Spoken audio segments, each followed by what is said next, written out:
नहीं। ओके। तो एमबीसीटी का पहले कंटेंट के बारे में समझ लेते हैं, कंटेंट हमें क्या करना है। तो कंटेंट बनाते समय अब जैसे क्वांट और हम लोग डीआई ये दोनों कंबाइन मान लेते हैं।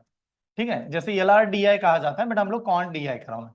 एलआरडीआई क्यों नहीं कर रहा हूँ, उसका रीजन। एलआरडीआई का मतलब होगा कि लॉजिकल रीजनिंग का डीआई में इन्वॉल्वमेंट होना, जैसे कैट में आता है। हम लोग तो कैट नहीं दे रहे, हमारी सीटी का पर्पस है। तो सीटी का जो डीआई आएगा वो काफी हद तक सिंपल होगा।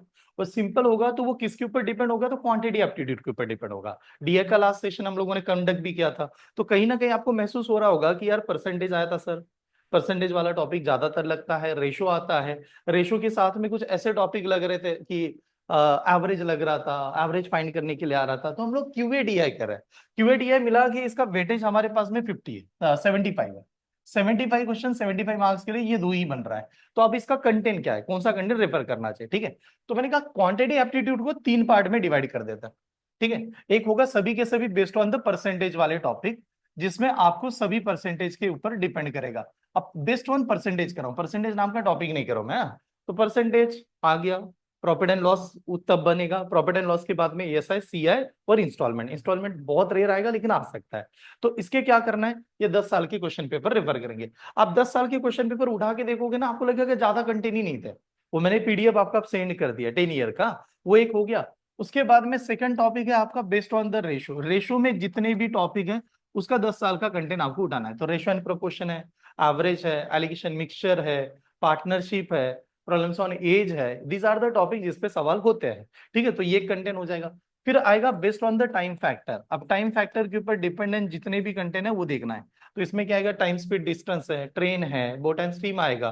बोट एंड स्ट्रीम के टाइम में फिर आएगा रेस वाला भी आ सकता है, वर्क एंड वेजेस आ सकता है, पाइप एंड सिस्टम आ सकता है। तो ये सभी के सभी टॉपिक का कंसेप्ट एक ही तरह से है। तो इनके लिए बेस्ट कंटेंट यही हो जाएगा कि 10 ईयर के मैं क्वेश्चन पेपर देख लूं, साथ में अटल का पोर्टल के जो भी कंटेंट आए थे वो मुझे रेफर करना है अभी के टाइम के हिसाब से। बाकी अलग सा स्टडी नहीं करना है। मेरा टॉपिक नहीं हुआ है और मैं अभी रेफरेंस बुक का टाइम चला गया। पहले था रेफरेंस बुक का टाइम, अभी रेफरेंस बुक का टाइम नहीं है। 10 ईयर प्लस अटल। 10 ईयर का कहाँ मिलेगा, ऑलरेडी हमारे पास है, तो मैं आपको डायरेक्टली सेंड कर देता हूँ ग्रुप में, वहां से आप रेफर कर सकते हो। ठीक है, ये 3 फैक्टर है। अब ये तीनों के अलावा कुछ आईएमपी टॉपिक इसमें माने जाता है। जो आईएमपी टॉपिक का मतलब वो अलग ही आ रहा है, अपने हिसाब से आ रहा है। तो आईएमपी टॉपिक में आप इसमें क्या कंसिडर कर दोगे, आईएमपी टॉपिक में एक आ जाएगा नंबर सीरीज। नंबर सीरीज, अब ये नंबर सीरीज ऐसा टॉपिक है जो मैथ्स में भी आता है और किसमें आएगा, रीजनिंग में भी आएगा। तो मैंने यहाँ पर कल मैंने रीजनिंग में पढ़ा दिया इसको। मैंने रीजनिंग लिया ना मॉर्निंग की बैच में, जबकि मैथ्स में भी दिखेगा। कभी कहोगे मैथ्स है, कभी रीजनिंग है। इसके भी 2-3 टाइप है। जैसे मान लो कि आप मैथ्स में पूछ रहे हैं, तो उसको 3 टाइप में पूछेगा। वो कौन सा, series completion, odd man out, और कौन सा, इंसर्टिंग सीरीज। यार नंबर फिल कर दो। ये हमारे एग्जाम में लास्ट ईयर से अगर मैं कंपेयर करूं तो ये 7 से लेके 12 तक क्वेश्चन आए हैं स्लॉट के हिसाब से। मिनिमम 7 क्वेश्चन है एमबीसीटी में। ठीक है, और ज्यादा 12 आ गया था इस हिसाब से। तो ये 7 से 12 तक वैरी हो जाएगा इसमें। सेकंड आईएमपी टॉपिक आएगा आपका P and C probability, permutation combination and कौन सा, प्रोबेबिलिटी। ये आपका आईएमपी टॉपिक में कंसीडर होता है। और ये वाला टॉपिक जो है परमुटेशन कॉम्बिनेशन प्रोबेबिलिटी, इसका जो वेटेज है वो 5 तक आएगा। 5 मार्क्स का वो पूछा जाएगा, बट ये दोनों कंबाइन होके आएगा। ठीक है, इनके अलावा बात कर रहा हूं मैं, एक टॉपिक। उसके बाद में नेक्स्ट टॉपिक का कंसेप्ट लगेगा हमें यहाँ पर, सीरीज कंप्लीशन प्रोबेबिलिटी। एक थोड़ा सा इसको भी देख लेंगे, क्वाड्रेटिक इक्वेशन। ठीक है, कि एक इक्वेशन है और वो क्वाड्रेटिक के फॉर्म में। आज आज के टेस्ट में था क्या क्वाड्रेटिक इक्वेशन, अभी जो टेस्ट हुई उसमें ऐसा था क्या, एक्स स्क्वायर प्लस समथिंग और वो नंबर आया, फिर उसकी रूट्स फाइंड करो, ऐसा कुछ था नहीं। तो अगर देखना क्वाड्रेटिक इक्वेशन वाला आएगा, हाँ क्वाड्रेटिक करके, तो ये एक बार चेक करेंगे इसका अगर कुछ है क्या। अटल वाला बेस्ट कहाँ से पता चलेगा, लास्ट ईयर का देखेंगे, अटल का पोर्टल देखेंगे, वो आपको पता चल जाएगा आ रहा है कि नहीं।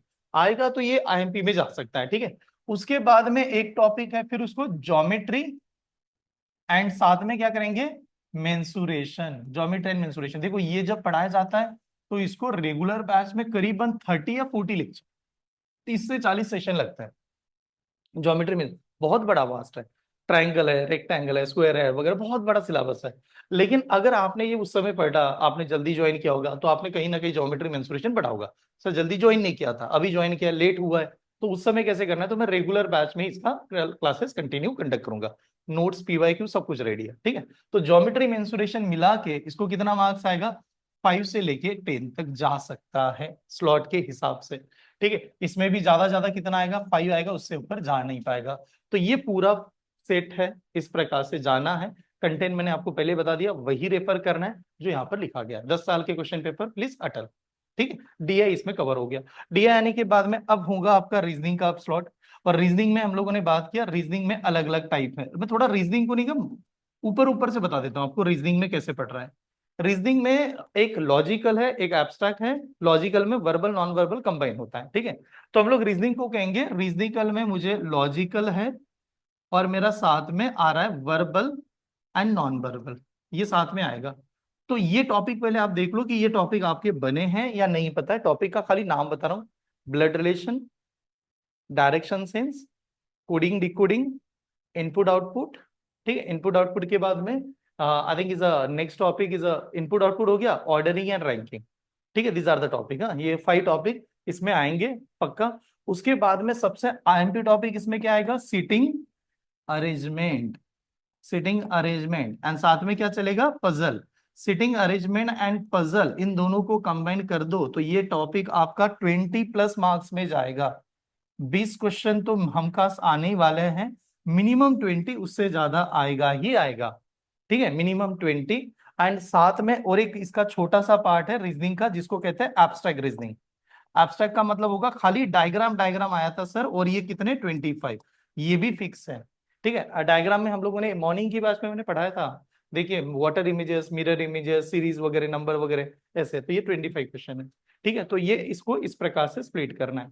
इंग्लिश का आप पूछोगे तो इंग्लिश का सर क्या आएगा, इंग्लिश का आपका ही पेपर चल रहा था अभी, जो सर रोज पढ़ा रहे हैं कि नहीं, रोज सर पेपर ले रहे हैं, वो मैंने आपका ही पेपर बना के दिया था सर को। ठीक है, उसमें सर ने 10 साल के क्वेश्चन पेपर कवर किए होंगे। उसमें क्या क्या पढ़ा है अभी तक, शायद तो एरर डिटेक्शन आया, सेंटेंस इंप्रूवमेंट हुआ है, पीवाई क्यू पढ़ा रहे थे। वो सर का मैंने पहले ही प्लान बना दिया था कि वो आपका जल्दी बन जाए। एरर डिटेक्शन, सेंटेंस इंप्रूवमेंट हुआ, वही रेफर कर लेना। अगर कोई स्टूडेंट ऐसा है, सर मैंने इंग्लिश का देखा ही नहीं, मुझे पता ही नहीं, पीडीएफ मेरे पास है, उसको मैं सेंड कर देता हूँ। संगपाल सर के लेक्चर की वीडियोस भी अपलोड कर देता हूँ, देख लेना, क्योंकि वो हो गया। ठीक है, error detection, sentence improvement, synonyms antonyms करके था, वो एक देखिए। हाँ, एमबीसीडी की बैच में अपलोड करूंगा, डायरेक्टली बैच में आ जाएगा, वहां से देखेगा। लेकिन वही चल रहे थे, वही इंग्लिश का चला रहे थे कि चलो इंग्लिश वाला तो खत्म कर दो जल्दी जल्दी, जो एग्जाम में आता है वही पढ़ाओ। ठीक है, इस ओरिएंटेड बैच में वही चल रहा था। वो कंटेंट देखना बहुत इंपॉर्टेंट है। ठीक है, ऐसे तो ये वाला लॉजिक है। इंग्लिश का वो देखो, यहाँ तक ये आना चाहिए। ठीक है, ऐसे। चलो तो डीआई स्टार्ट करता हूँ। पहला डीआई लू या परसेंटेज वाला दे दो, 2 नोट्स दिए ना मैंने, एक परसेंटेज का है ग्रुप पे, एक डीआई, कौन सा लेना है आप बता दो। परसेंटेज, एक काम कर दो, पहले परसेंटेज बता दो, फिर परसेंटेज से सीधा कहां पर चले जाएंगे, डीआई पे जाते हैं, ऐसे करते हैं। ठीक है, क्योंकि कनेक्ट हो जाओगे आप। पर हाँ, तो परसेंटेज हुआ है सभी का, ऐसा कोई स्टूडेंट है कि जिनका नहीं हुआ है क्लास में। हाँ, डीआई इज मोर इम्पोर्टेंट है, करेक्ट है। लास्ट सेशन हम लोगों ने डीआई पे ही लिया था, but DI is depend on the percentage है, इस वजह से परसेंटेज का पहले कंप्लीट करके डीआई पे उतर जाते हैं। ठीक है, ऐसे हो गया। अब देखो, जब ये टॉपिक हमें पढ़ना है जो डीआई के लिए बहुत इंपॉर्टेंट भी रहेंगे और सभी पे आएंगे, थोड़ा सा कंसेप्ट रिपीट कर रहा हूँ, मतलब जहां से आप परसेंटेज के बारे में समझ पाओ। तो हमें परसेंटेज के बारे में बताते समय परसेंटेज के टाइप्स को यहाँ पर समझाना है। ठीक है, रिपीट कर रहा हूँ, रिवीजन भी कर रहा हूँ, रिवीजन के साथ में पढ़ा रहा हूँ। ठीक है, ऐसे परसेंटेज जब बनाया गया तो परसेंटेज यानी 100 से कंपेयर करता है। 100 से कंपेयर करते समय हम लोग क्या करते हैं कि हमें परसेंटेज बनाने के समय फ्रैक्शन नंबर यानी a डिवाइडेड बाय b, ये फ्रैक्शन नंबर है, इसको परसेंटेज में लिखेंगे तो a बाय b इंटू क्या करना है, 100 करना है। पूरा रिवीजन कर रहा हूँ, इसके बाद में परसेंटेज कभी नहीं पढ़ाऊंगा आपको बैच में, ये देखो। उसके बाद में क्या किया कि x नाम का परसेंटेज है, इसको लिखा कैसे जाएगा, तो यार x डिवाइड बाय क्या करेंगे, 100 करेंगे, ये एक ऐसा बनता है। फिर हम लोगों ने कहा परसेंटेज बनाने का मेन पर्पस है आपको 1 से लेके 1/20 तक का चार्ट आना चाहिए। ठीक है, 1 से 1/20, 1 का मतलब 100, 2 का मतलब 200, 3 का मतलब 300, 4 का मतलब 400। 1/2 कितना, 50%। 1/3 कितना, 33.33%। 2/3 कितना, 66.66%। 1/4 कितना, 25%। 3/4 कितना, 75%। 1/5 कितना, 20%। 2/5 कितना, 40%। 3/5 कितना, 60%। 4/5 कितना, 80%। 1/6 कितना, 16.66%। 1/7 कितना, 14.28%। 1/8 कितना 12.50%, 1/9 कितना 11.11%, 1/10 कितना 10%। ये हो गया पहला बेसिक, ये आना ही चाहिए कंपलसरी है डीआई सॉल्व करने।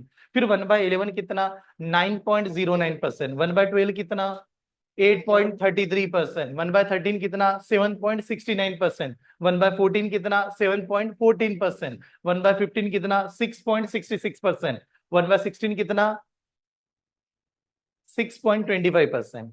ठीक है, 1/17 कितना 5.88%, 1/18 कितना 5.55%, 1/19 कितना 5.26% एंड 1/20 कितना 5%। पक्का आना चाहिए, ये आपके ऊपर डिपेंड है, नहीं आ रहा है तो रिवाइज करना। ठीक है, तो वो हुआ सर। फिर इसमें कैसे देखा था, फिर इसमें ऐसे आ गया कि चलो परसेंटेज का हमें चार्ट याद होता है। फिर हम लोगों ने वर्ड वाले प्रॉब्लम देखे कि जैसे मान लो A is what percent of a B, ऐसा लिखा गया A is what percent of a B. देखो यही डीआई का कंसेप्ट है, मैंने डीआई पढ़ाते समय आपको ये बताया था। तो A is what percent of a B कैसे बताएंगे, ए डिवाइडेड बाय कहां पर बी इंटू क्या करेंगे 100। तो कंसेप्ट क्या था, जिसके सामने ऑफ रहता है, जिसके सामने ध्यान रहता है, वो कहां पर आएगा डिनोमीटर में। अगर मान लो ऐसी लाइन लिखी गई B is what percent of A, B is what percent of A, ऐसे देखा तो आप बताओ ऑफ किसके सामने है, ए के सामने। तो लिखेंगे इसको कैसे, b divided by a into 100। ये वाला इस प्रकार से लिखा। हम लोगों ने कहा ये वाला सेंटेंस आ गया तो of a what percent is a b, तो बताओ यार क्या करोगे, बी अपॉन ए, क्योंकि ए, हाँ तो b divided by a into 100, ये ऐसे लिखा था। फिर हम लोगों ने कहा कि चलो ये आ गया, लेकिन कभी कभार सर ऐसे आता है ए इज व्हाट परसेंट मोर, हाँ, और इसी में लेस लगा दो देन बी पे आ गया तो क्या करेंगे यार, हाँ तो हमेशा इसमें कैसे ध्यान देते हैं हम लोग, बिग नंबर पहले लिखते हैं और बिग नंबर में से क्या नंबर माइनस करते हैं, small number, divided by that number into क्या करेंगे 100।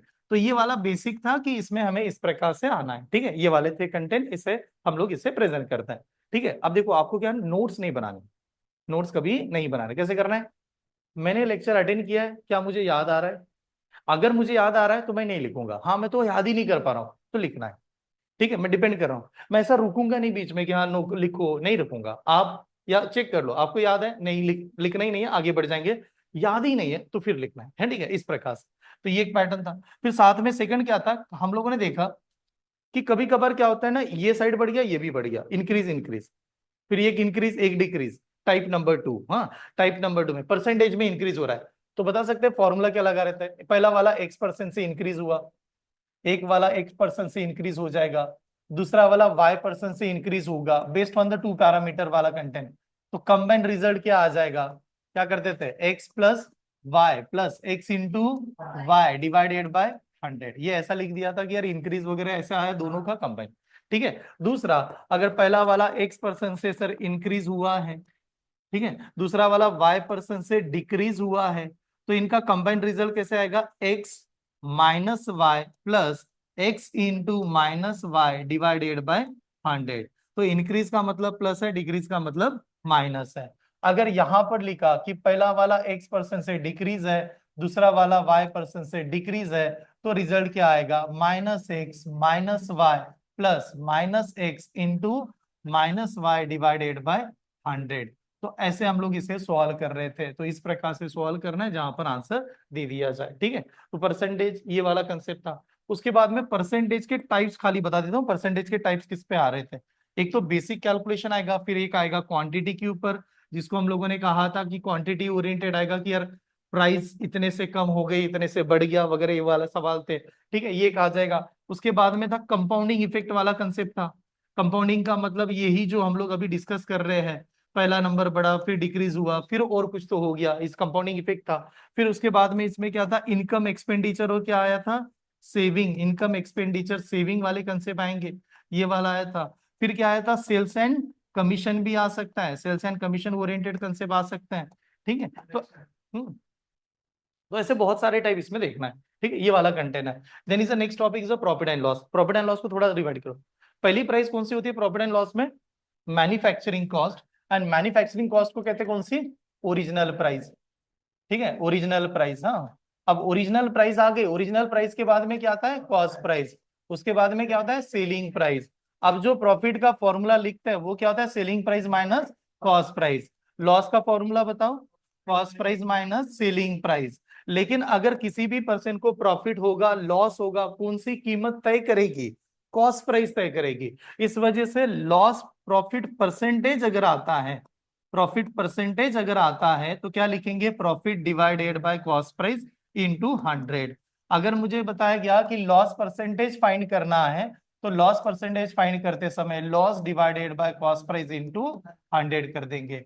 नो प्रॉफिट नो लॉस कब होता है, जब selling price is equal to cost price आ जाती है। लेकिन सर कभी ऐसा सवाल आया कि एखादा पर्सन वो सेलिंग प्राइस बरोबर कॉस्ट प्राइस की वैल्यू सेम कर रहा है, यहां से कुछ आर्टिकल परचेज कर लेता है, यहां पर बेचते समय कुछ आर्टिकल बेच रहा है, तो उस केस में क्या होगा, जितना आर्टिकल आप बेचोगे उसके ऊपर आपका प्रॉफिट होगा। एग्जांपल ऐसे था 10 आर्टिकल आपने परचेस किए, सेल करते समय आप 80 सेल कर रहे हो तो प्रॉफिट कमाओगे। क्यों कमाएंगे, सेलिंग प्राइस और कॉस्ट प्राइस क्या है, सेम है। तो कितने का प्रॉफिट होगा, तो डेफिनेटली बात है 2 का प्रॉफिट होगा। 2 डिवाइड बाय कितना 8 इंटू क्या करेंगे 100। तो ये वाला आंसर इस प्रकार से यहाँ पर बनेगा।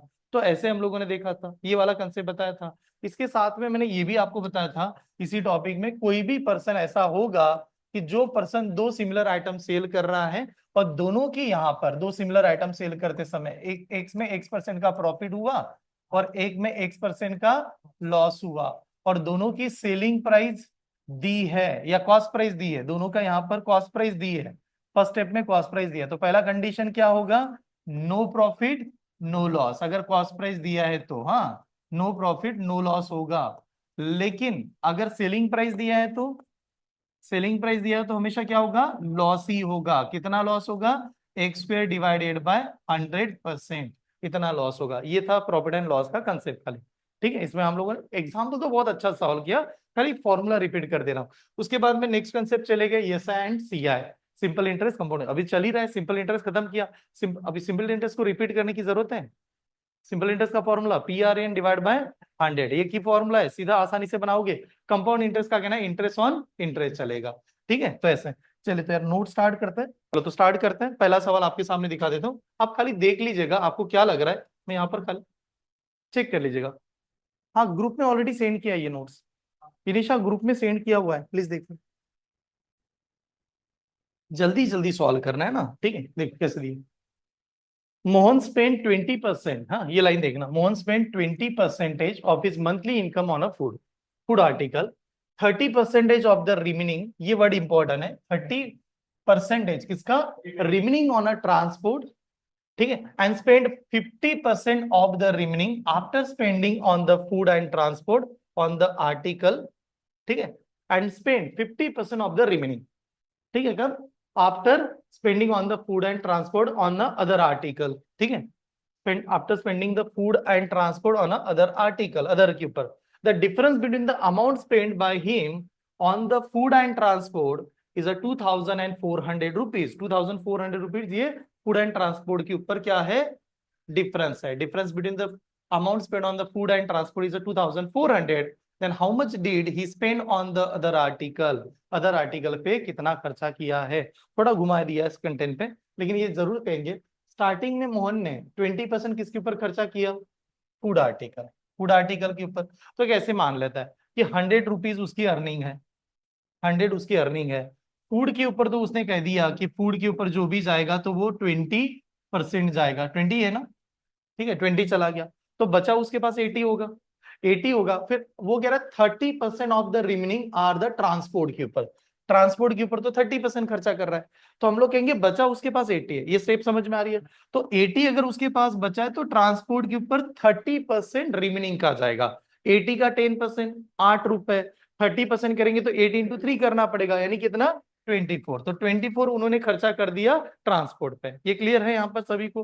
फिर यार ये करने के बाद में फिर ये बताया गया and spend 50% of the remaining, 50% of the remaining after spending on the food and transport on other article, other article के ऊपर 50% ऑफ द रिमेनिंग, हाँ ऑफ द रिमेनिंग। तो एक बात बताओ, 20 यहां पर है, 24 यहां पर है, कितना खर्चा हो गया 44, 44 तो हो गया, अब 44 हो गया, बचा कितना, 100 में से 44 चला, कितना बचा 56, 56 का आधा यानी ये होता है 56 का आधा यानी 50%।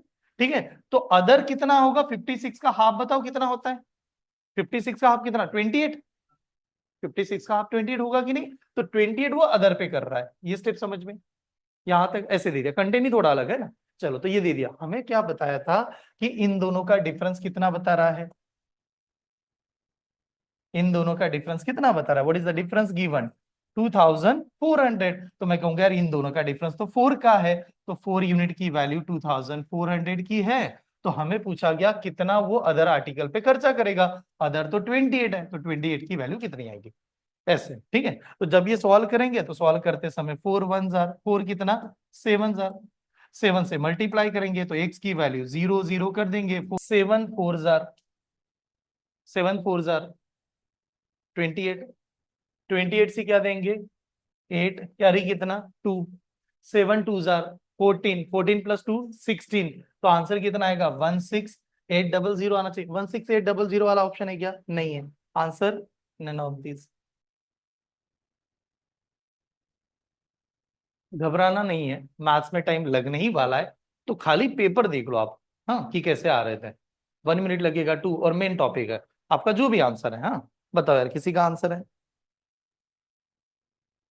किसी का नहीं आया? ठीक है, चलो चेक कर लेते क्या दिया था। देखिए, each month starting from the beginning of the year, from her monthly allowances, Pooja पे पूजा पे 20% टूवर्ड्स द कॉलेज फी। तो जो भी अलाउंसेस होगा उसका 20% तो कॉलेज को चला गया। 100 होगा, 100 का 20 किसको चला गया? कॉलेज को। ये चला गया। जाने के बाद में from the remaining amount she kept aside 20% in her personal fund for the travelling trip. Remaining का 100 में से 20 चला गया। ठीक है, किसके लिए गया? कॉलेज के लिए गया। ऐसे लिख देता हूं, कॉलेज के लिए गया। रिमेनिंग कितना? 80। 80 का कितना परसेंट? 20%। 80 का 10%, 8। 20%, 16। तो 16 जो है वो किसके लिए यूज कर रही है? For a personal fund for a travelling trip. ठीक है, ट्रैवलिंग ट्रिप। हाँ, ऐसे। And 30% for the Sunday, Sunday होगा। And 30% of Sunday expenses, remaining का ही, हाँ, रिमेनिंग में से 30% फॉर द संडे एक्सपेंसेस। देखो 80 बचा था, 80 का 30% लेंगे तो कितना आएगा? 24 ही आएगा। तो यहाँ पर 24 हम लोग कहते हैं संडे के लिए। ऐसे आ गया। ठीक है, यहाँ पर ऐसे लिखा। फिर ये आने के बाद at the end of the year, if the total amount in her travelling fund की अमाउंट कितनी है? 28,800। हमारा ट्रैवलिंग फंड ये है ना, इसकी वैल्यू है 28,800। ये स्टेप समझ में आई? ठीक है, यहां तक। तो उन्होंने पूछा how much did she keep aside, हाँ, for month of Sunday expenses. Sunday के लिए कितना आएगा? तो खाली ऐसे उठाना है। संडे का कितना आएगा ये पता चल रहा है आपको। क्या किया? 16% की वैल्यू दी है, इस परसेंट की वैल्यू कितनी आएगी ऐसा बताया। ठीक है, तो ऐसा लिखेंगे 16 की वैल्यू कितनी है? 28800 है। तो हमें 24 की वैल्यू कितनी आएगी ऐसा सवाल है। सॉल्व कैसे करते हैं? आमने सामने divide, up down divide and cross is a multiplication. 8 से डिवाइड करूंगा 2 जार 8 कितना? 3 जार। 2 से डिवाइड करूंगा, इसका आधा हो जाएगा 14,400। मल्टीप्लाई 3 से कर देंगे, मल्टीप्लाई 3 से करेंगे तो बताओ 14 का ट्रिपल कितना यार? 14 इंटू 3000 कितना होता है? तो लास्ट में 0 0 लगा तो भी चलेगा। 3 इंटू 4 12, 1 कैरी। 3 इंटू 4 12, 12 प्लस 3 1 कितना? 13। और 43,200 समथिंग होगा। एच मंथ है ना, मंथ है। डिवाइड बाय 12, डिवाइड बाय 12, 12 से डिवाइड करके देखते हैं। 12 1 जार 12 कितना? 3 जार। 12 3 जार कितना? 36। 36 जाने का बचा कितना? 7। 7 पे 2 72, 3600 मंथ का चाहिए ना, ये वाला ऑप्शन। यार सिंपल सा सवाल लगता, गलत लग रहा है क्या कुछ? बताओ 100 होगा, 100 में से कितना चला गया? 28। 28 किसको चला गया? तो वो कह रहा है फूड के ऊपर चला गया। अब जो भी रिमेनिंग बचा उसका 16 उसने रेंट को दे दिया। अब रिमेनिंग हमारा 72 बचेगा। अब 72 को मैं 6 से ही क्या कर दूंगा? डिवाइड करूंगा। 72 को 6 से डिवाइड करेंगे 12 होगा। तो हम लोग कहेंगे रेंट पे तो 12 जा रहा है, ये रेंट पे 12 जा रहा है। अब वही and on a rent and 38 of two is send to the mother. Mother को तो 38 जा रहा है, किसका? 72 का। 72 को 8 से डिवाइड करो, 9 जार, और 9 को 3 से मल्टीप्लाई करो, 27। 27 चला गया मदर के पास, फूड रेंट मदर, ऐसे है ना। यहाँ पर ये जाने के बाद में उसके पास बच भी जाता है, कैसा, कितना बचा, पैसा बचा है 5280। ठीक है, हम लोग 100 रुपीज कमा रहा था। 100 में इन दोनों की एडिशन करेंगे तो कितना होगा? 40। 40 में 20 एंड फीट 50, 57 उसका तो खर्चा हो गया। 57 100 में से चला जाता, बचा कितना? 43। 50, 67 ना, ये नंबर कितना है? हाँ 67। 67 चला गया, 67 चला गया, बचा कितना? 67 चला गया, कितना बचा? 33 बचा। और जो 33 बचा उसकी वैल्यू कितनी है? 5280, ये उसकी वैल्यू है 5280। हमें किसकी फाइंड करना है? मदर को कितना दिया? मदर को कितना दिया था? 27। 27 की वैल्यू कितनी है, ऐसा सवाल। तो जब ये सॉल्व करेंगे तो वही लॉजिक, 3 से डिवाइड 11, 3 से डिवाइड 9, 11 1 जार 11, 11 कितना? 4 जार, 11 4 जार 44, 44 जाने के बाद बचा कितना? 8, 11 8 जार 88, तो 480 और मल्टीप्लाई 9 से कर दो। देखो यार, मल्टीप्लाई जब करोगे तो लास्ट में तो जीरो आएगा, ये पक्का ही है। 9 8 जार होता है 72, तो 2 लास्ट में दिखाई देना चाहिए, तो नन ऑफ दीज है, इस वजह से लिखना पड़ेगा। 2 लिखा, 7 कैरी, 9 4 जार 36, 36 प्लस 4 कितना? सॉरी 9, 36 प्लस 7 कितना? 43। नन ऑफ दीज आ रहा है, पक्का नन ऑफ दीज आएगा। जीरो दिया, 72, 2 दिया, 7 कैरी, 9 4 जार 36, 36 प्लस 7, 36 प्लस 7 आया 43, 4300, 4320, ऑप्शन सी। ठीक है, देखो क्या बताया गया कि एक जो कार है उसकी प्राइस है 3,25,000 की। उन्होंने बताया कि इंश्योरेंस मिला उसको कितना? 85% का, मतलब जो भी आपका डैमेज होता है 85% उसका कॉस्ट का आपको इंश्योरेंस मिल जाएगा। ये टोटल कीमत है, 85% का इंश्योरेंस मिला हुआ है। ठीक है, लेकिन आगे बताया गया the car was damage completely in the accident and insurance company paid 90% of his insurance. Insurance कितने का मिलने वाला था प्राइस का? 85, लेकिन इंश्योरेंस कंपनी कहते हैं 85 भी जो भी मिल रहा है उसका पूरा नहीं पे करूंगी, कितना करूंगी? 90%। तो हमें पूछा गया what is the difference between the price of the car and the amount received, कितना पैसा मिला। देखो प्राइस कितना है कार का, ये क्लियर है, 3,25,000। ये डिफरेंस चाहिए तो हम लोग ऐसे लिखेंगे माइनस, हमें प्राइस पैसा कितना मिला, पैसा कितना मिला इंश्योरेंस से, तो हम लोग कहेंगे 90%। 90% मिला कि नहीं? किसका 90%? इंश्योरेंस वाले का। इंश्योरेंस कितने होने वाला था? 85%।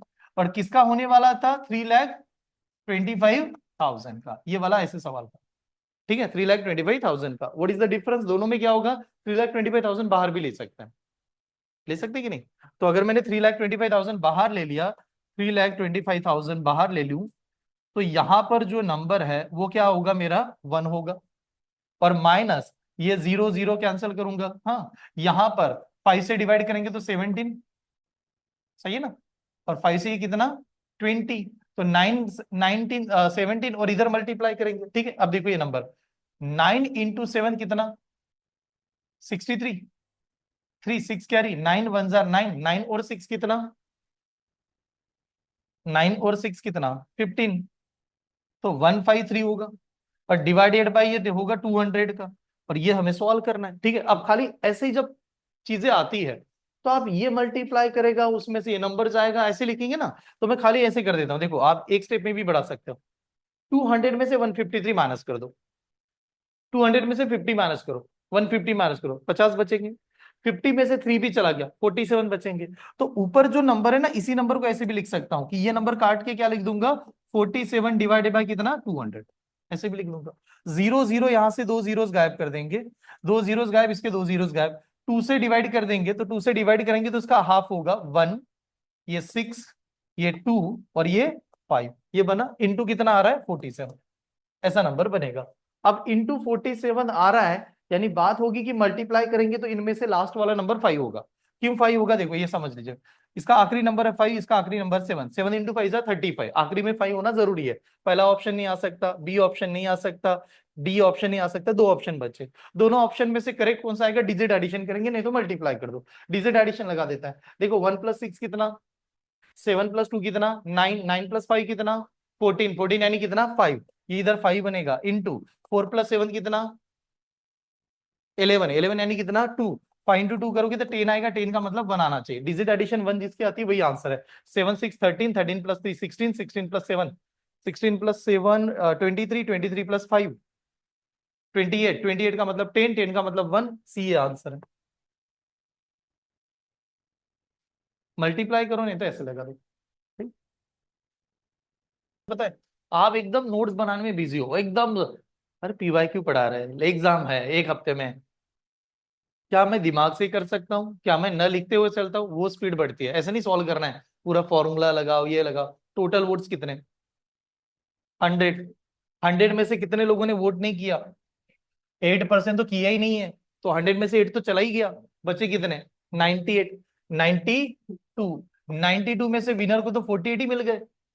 विनोद तो कह रहा है मेरे पास 48 खुद के है, क्यों 48 डायरेक्ट लिखा, बिकॉज टोटल वोट का 48 मिला तो 48 इसके पास है, तो 92 में से 48 चला गया ना यार, तो हारने वाले को बाकी मिलना चाहिए, हारने वाले को कितना मिला होगा, 90 में से 40 जाता 50 मिलते, तो 52 में से 8 जाएगा, फिर तो कितना मिले, माइनस करो ना 12, नहीं परसेंटेज नहीं लेंगे, आप समझ नहीं रहे हो ऐसे हम 1 मिनट रुके,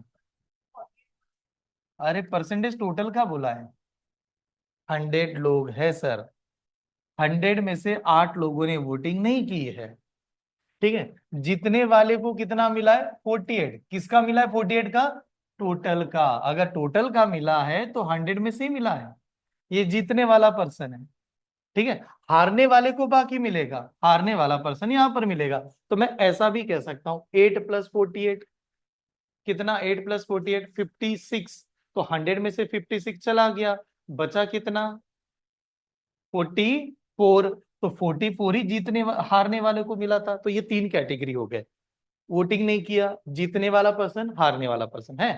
बताओ जीतने वाला कितने से जीत गया, 1200 वोटों से, जबकि डिफरेंस कितने का दिखा रहा है 4% का, तो 4% की जो वैल्यू है वो 1200 है, तो 100% की वैल्यू कितनी आएगी, यही सवाल, करेक्ट।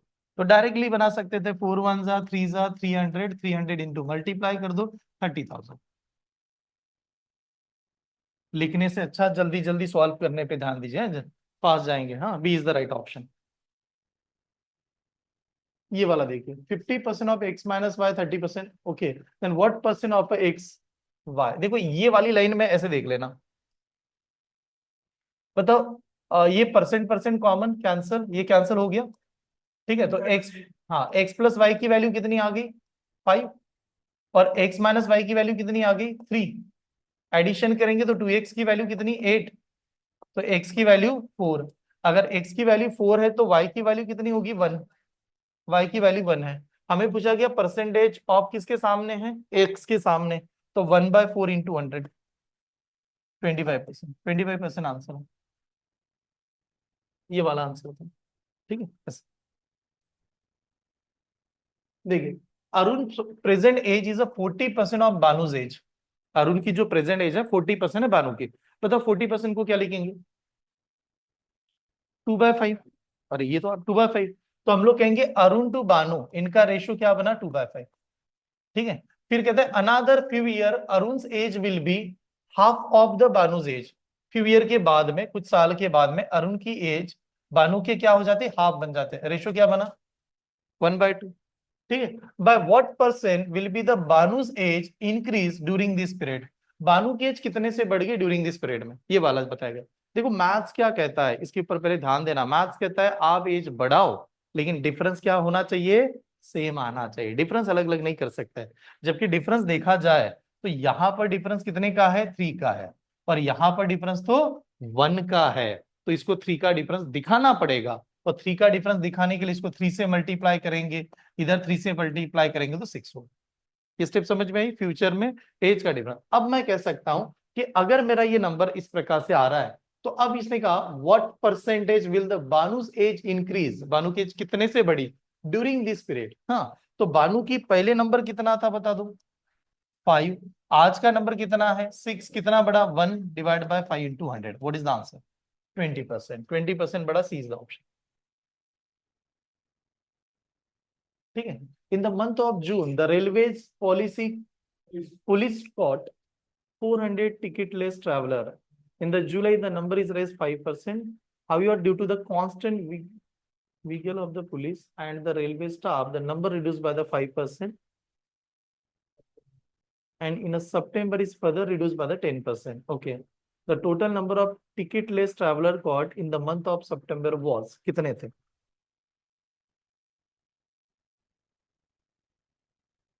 ओके, जून में कितना दिया है?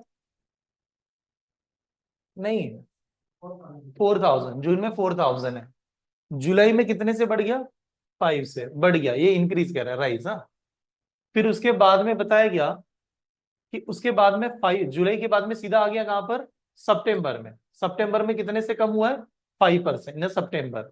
ठीक है, रिडक्शन इन द फर्दर, नहीं, 5%, it is further reduce by the 10%, further reduce by the 10%। हाँ, ओके। ओके, एक देखिए, एक मिनट, थोड़ा गलती क्या है इसमें, एक लाइन इसमें मिसिंग है। हमें डेटा दिया जून का, जून के बाद में आया जुलाई, जुलाई का है 5%, जुलाई के बाद में क्या आना चाहिए? अगस्त, अगस्त में कितना होगा? 5%। यहाँ पर बताया कितना, नहीं, अगस्त में 5%। फिर उसके बाद में कौन सा होगा? सितंबर, सितंबर में क्या है? 10%, ऐसे जाना है। तो हम लोगों ने जो अभी स्टार्टिंग में सॉल्व किया था वैसे ही चलता है। पहला नंबर कितना है? 4000। अब 4000 के बाद में बढ़ गया कितने से? 5%। What is the 5% in a fraction number? हाँ, 5, 1/20, 1/20 लिखा कि नहीं? 1/20। इंक्रीज का मतलब होता है 20 के ऊपर एक नंबर बढ़ना। तो 20 की वैल्यू कितनी होगी? 21। तो लिखेंगे कैसे? 21 डिवाइड बाय 20। ये यहां तक आ गया। उसके बाद में क्या हो रहा है? उसके बाद में बताया गया कि पुलिस की वजह से फिर रिड्यूस हो गया 5%, सेम 5% की वैल्यू 1/20। तो एक नंबर कम हुआ 20 पे, तो कितना होगा? 19/20। ठीक है। उसके बाद में बताया कि फिर क्या हो रहा है ना, 10% से कम हो रहा है, रिड्यूस हो रहा है, तो 10% यानी 1/10। तो एक नंबर कम हुआ तो 9/10, 9/10। तो ये वाला ऐसा चार्ट आना चाहिए। ठीक है। तो जब इसे सॉल्व करेंगे तो देखिए यार, 0 0 0 3 0, तो 1 2 3 तो वैसे ही कैंसिल, यानी डिनोमीटर सभी कैंसिल। ठीक है। 21 19 9, आंसर क्या आ रहा है? 3591। ये डी आंसर। ठीक, ऐसा।